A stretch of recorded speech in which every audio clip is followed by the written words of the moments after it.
níparí àwọn ọmọ yín ní nǹkan ìgbàlódé òní wípé kẹ́ lọ sí playing ground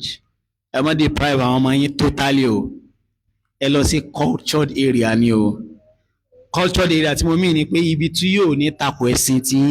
tí wọn ò bá nírú ẹ̀kọ́ yẹn rárá ìjọ tí wọ́n bá rí wọn lè ṣe lọ́nà tẹ́ẹ̀ní fẹ́ o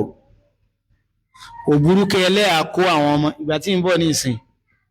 èmi àtàfà ara tó jápẹ́ díẹ̀ ni pé wọ́n ní àwọn ọmọ fẹ́ lọ sí playing ground nínú Unilorin zoological garden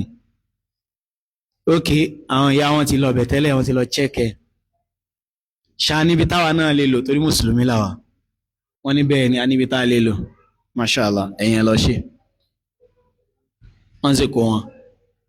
mi lè imagine bínú wọn ó ṣe dùn tó yes something tẹ́ mọ̀ ṣe at intervals ni ó yẹ já lọ síbẹ̀ gbogbo ẹ̀kọ́ lé ayé lẹ́sìn ẹ̀kọ́ wọn tán mo ṣe débẹ̀ báyìí ibẹ̀ ni mo gbà wá sí kíláàsì ni mo ń sọ o ọmọ mi káwọn sọ fún mi pé ustaz ìmí ìmọ̀ pè mí ní ustaz nígbà mi ìmí ò sì pè mí lábùkọ́díyà yóò ní àbùkọ́díyà bàbú ó fa jẹlibábù Aisha kí ló ṣe fún ó ló súnmọ́ wọn níṣó ti rí pé kò yẹ kẹ́ ẹ̀ mọ̀ súnmọ́ mi ìráyè gbọ́ sórí ẹ̀ tí má délé ní ìsinmi wà ṣúọ̀ pé sórí ti wà ń lẹ̀ báyìí pé Mr. Man wá gbọ́ pé wọ́n fa bàbú fa jẹlibábù kí ló ṣe ó ṣe kí ní kan Aisha wá gbọ́ sórí like that kò likely kí ara àtàwọn tètè tàgọ́ lábà lórí làákàyè wọn abẹ́lẹ́ ọ̀nkọ́lọ́n kó ṣàánú wa.